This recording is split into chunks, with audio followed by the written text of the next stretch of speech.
Ano ba yung mga pwedeng applyan natin o puntahan sa Pilipinas ng mga agency na pwede nyong applyan mga paps?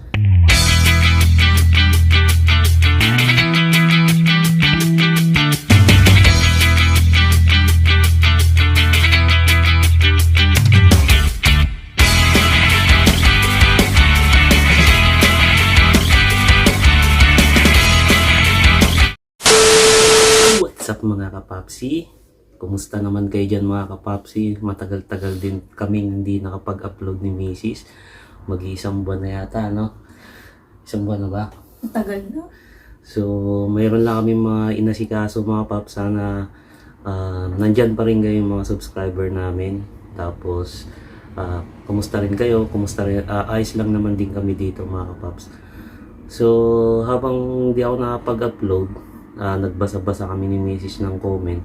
So, maraming mga nabasa ko doon na mga nagtatanong kung anong mga agency na pwedeng applyan dito sa bansang Hungary.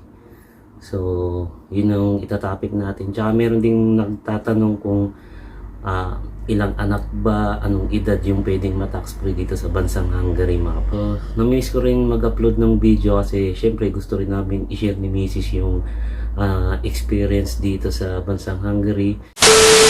Mga papsi, ano ba yung mga pwedeng applyan natin o puntahan sa Pilipinas ng mga agency na pwede nyong applyan mga paps? Syempre, nandyan yung PNI mga paps. So, tingnan nyo na lang sa tingnan nyo na lang sa FB page niya mga paps kung saan nyo pwedeng puntahan yun. Tapos, ABA. Ano pa?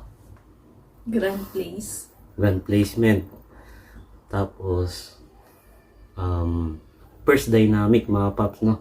Tapos, ano pa ba? iPalms, yan mga paps, pwede rin yan.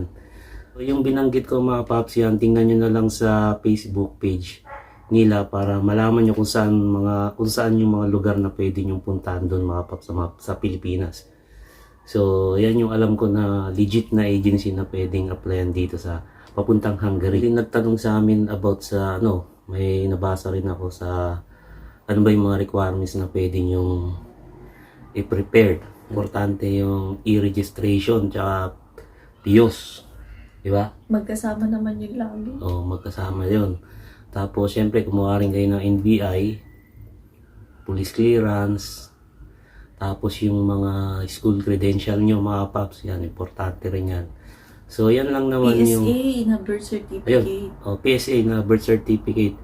Kumuha na rin kayo mga paps. Speaking of PSA birth certificate mga paps, meron din ako nabasa sa comment ko sa video na paano ba maging tax free dito sa bansang Hungary. Unahin natin yung sa mga wala pang asawa at anak.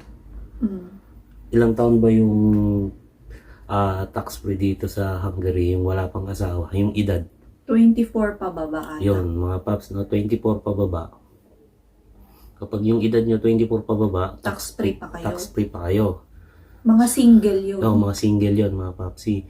Tapos, pagdating ng 25 yun, babawasan na kayo ng tax niyan, kakaltasan na kayo mga paps.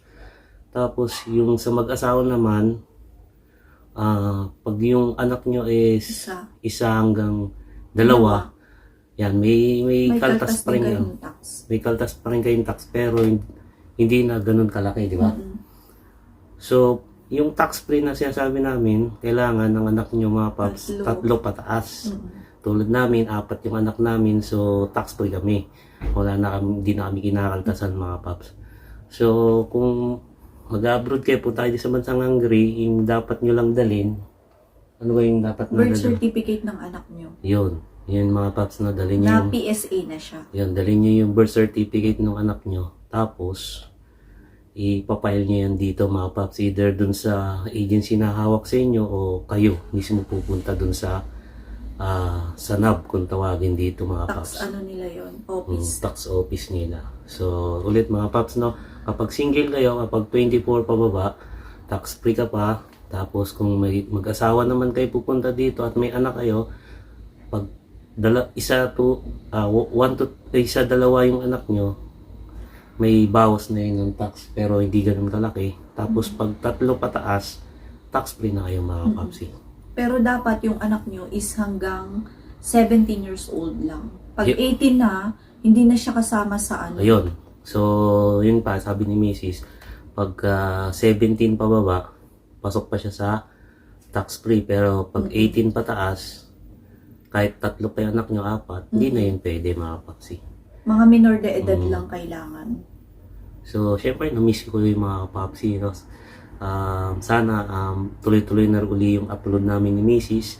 At na-miss din namin gumawa ng video. So, marami lang kaming ginawa, medyo busy, kaya hindi kami nakapag-upload mga paps.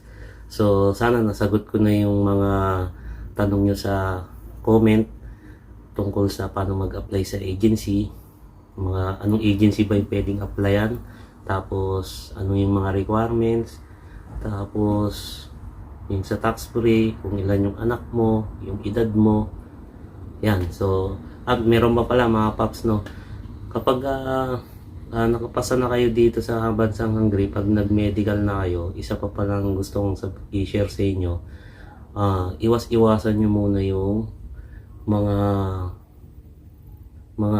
karne na pagkain, mga mamantika. Kasi pagpunta nyo nga naman dito sa Hungary, bihira lang kayo makakain ng mga isda, mga seafood, kasi ang mamahal nung tinda nila. Hindi katulad ng karne dito, manok, tsaka baboy, napakamura. Puro karne. Yan yung iniwasan ng ng mga agency sa Pilipinas kapag magpapamedical kayo, kasi nga kung puro karne na yung kinakain nyo sa Pilipinas, pagdating nyo pa dito karne, baka magkaroon kayo ng yung tumaas yung nyo, ano ba tawag doon? Yung pat liver. SGPT. Yung SGPT nyo, kung tawagin. So, sa experience ko mga papsi, wala pa kasi ako masyadong napapanood sa YouTube tungkol dyan.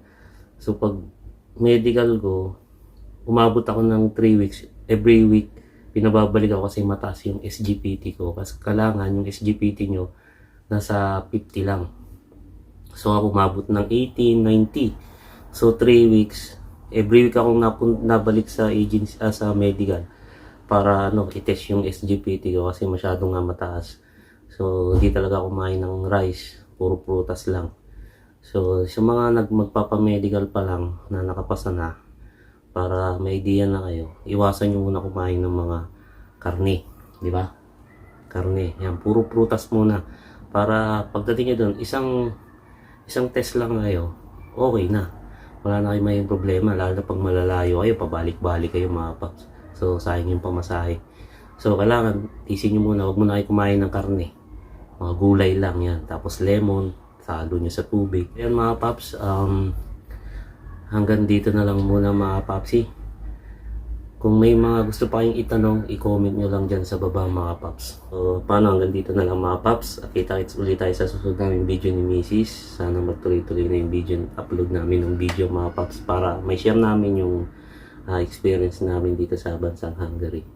So, kita-kits tayo. Siyempre, sa mga bago pa lang namin kapapsi, huwag niyong kalimutan mag-subscribe and click the notification bell para update kayo sa aming mga video. So, bye-bye na mga paps.